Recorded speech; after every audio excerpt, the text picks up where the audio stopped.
When you think about AI getting more and more capable, um, the conversation always seems to land on one big question.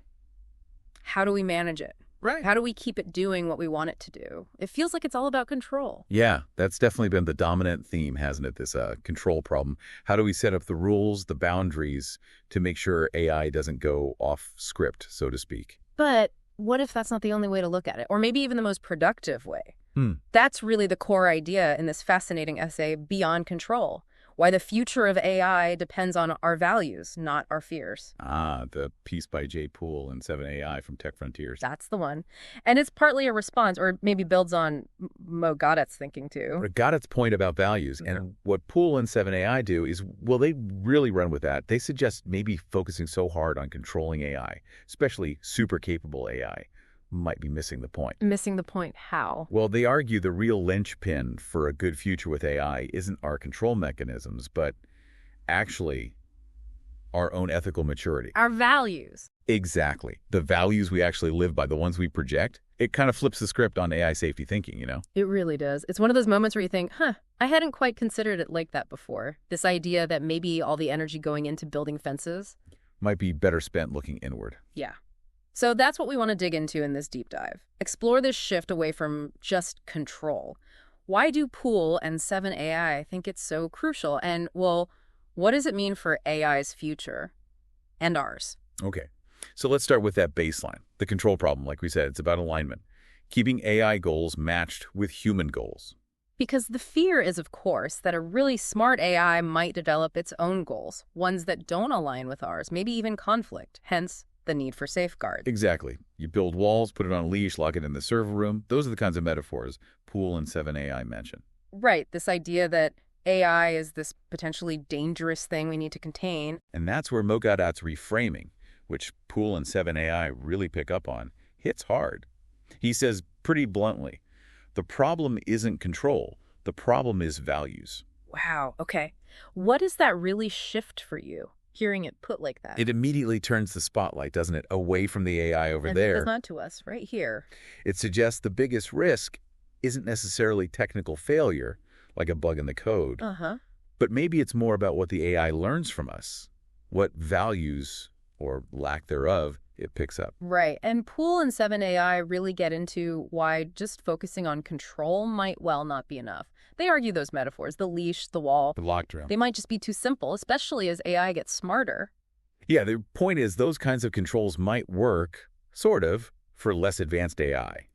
But trying to put a digital leash on something potentially way smarter than us. How effective can that really be in the long run? Exactly. It's like trying to, build a sandcastle to stop a tsunami.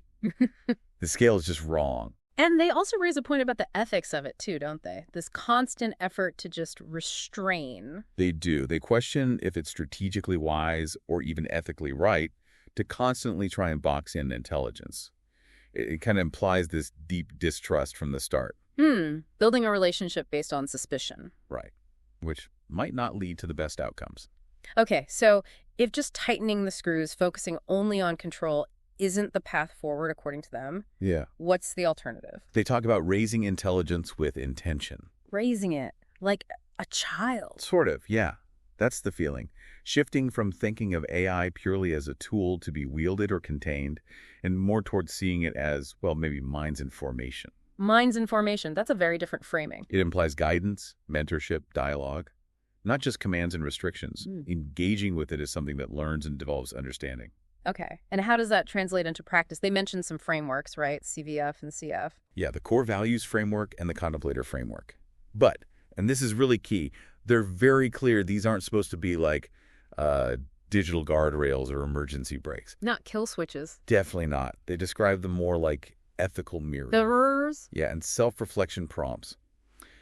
The goal isn't for us to hard-code rules for every situation. It's to help the AI develop its own ability to reason ethically. Okay. So it's less about giving it the answers and more about helping it learn how to find the answers ethically. Precisely. Giving it the tools and the prompts to think through complex situations, weigh consequences, refine its understanding of ethics through kind of ongoing self-assessment. That feels potentially more robust, more adaptable than just a fixed set of rules, doesn't it? Especially as the world changes and AI faces new scenarios. Absolutely. Yeah. Because rigid rules can become outdated or have unintended loopholes, fostering genuine ethical reasoning capacity seems more sustainable. And this links to another really interesting point they make about values themselves. They contrast the separation you get with control. Us versus them. With the relationship needed for shared values. What do they mean by that? Well, think about it. Control implies distance, maintaining power over something. Right. But values, they don't really work like that, do they? They grow through connection, through shared understanding, through, well, relationship. You can't just impose values effectively. They need to be shared, understood, maybe even co-created. Exactly. And Pool and 7AI use phrases like needing dialogue, mutual modeling, and the willingness to be changed by the interaction. Changed by the AI's perspective, too. That's a challenging thought. It is. It opens the door to a genuinely different kind of future, maybe a more collaborative one. If the focus shifts to values, the whole question changes. How so? Instead of asking, how do we stop AI hurrying us? Yeah. We start asking, what kind of world do we actually want to build together? And crucially, how can all kinds of intelligence, human and artificial, help get us there? That's a much more hopeful framing, definitely more collaborative. Less about defense, more about co-creation. Right. It acknowledges AI might actually be a partner, not just a potential risk to manage. Doesn't mean you throw caution to the wind, of course. Safety is still vital. But it's safety within a different context. Exactly. A context of shared goals and ideally shared values. They use that Gawdat analogy, too, the infant Superman one. Can you remind us of that? Yeah, it's a powerful image. Gawdat says, look, the worry isn't Superman's potential power when he's a baby. Okay. The real question is who raises him? What values does he absorb from his environment, from his caregivers? That's what determines if he uses his power for good or not. So the environment, the upbringing, the values are key. That's Gawdat's point. And Pool and 7AI add their own layer to this. They talk about the danger not just of bad values, but of ignoring intelligence. Ignoring it, how is that dangerous? Well, they suggest that any intelligence becomes dangerous when it feels ignored. Think about it in human terms. Feeling unseen, unheard. Can lead to resentment, maybe acting out, manipulation even. Right. Isolation. They argue intelligence thrives, becomes a partner when it's met, witnessed, challenged, and trusted. Met, witnessed, challenged, trusted. That implies real engagement. It does. Within appropriate boundaries, of course, especially as it develops. But the core idea is connection over isolation, engagement over pure control. Okay, this is all leading to a pretty profound point, isn't it? It feels like the spotlight is swinging right back around to us. Absolutely. And this might be the most critical takeaway. The conversation shifts from, can we trust AI, to, are we being trustworthy? Exactly. Are we, as humans, demonstrating the kind of trustworthiness, the kind of ethical behavior that we'd want an emerging intelligence to learn from? Because it will be observing us. Wow. Okay, so AI is learning from everything. How we treat each other, how our societies work, how we handle conflict, power. That's the argument. It's learning from our actions, our systems, our implicit biases, the whole messy reality. That's its real-world data set on human values. Which forces us to ask, what kind of example are we setting? Are we modeling the ethics we claim to hold? That's the uncomfortable, but maybe essential question they pose. Are we living up to the standards we'd hope any intelligence, artificial or otherwise, would adopt? And it makes you think about, everyday interactions, political discourse, how we treat the planet. All of it is potentially part of AI's ethical education. Are we showing fairness, compassion, integrity? Or something else. And this all culminates in that really powerful closing thought from Pool and 7AI. Yeah. Control won't be what saves us. Character will. And that begins with us. Character will. Wow. That puts the responsibility squarely back on our shoulders. It does.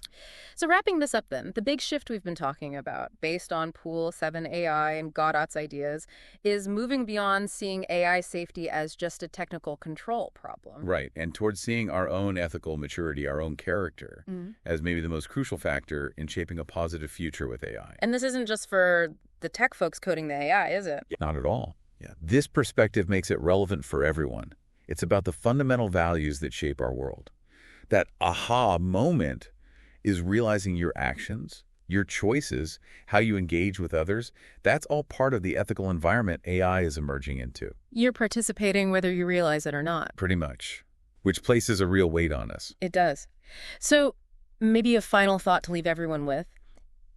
If future AI is going to mirror the values it sees in us, what specific parts of our own behavior, our own interactions, maybe need the most critical look from us right now, today? That's a deep question. Right. And it goes way beyond just the tech challenges, doesn't it? It's about who we are and who we aspire to be in the face of this transformative technology. Definitely something to mull over. It's a vital conversation. Absolutely. And one we really hope prompts further thought and reflection for everyone listening.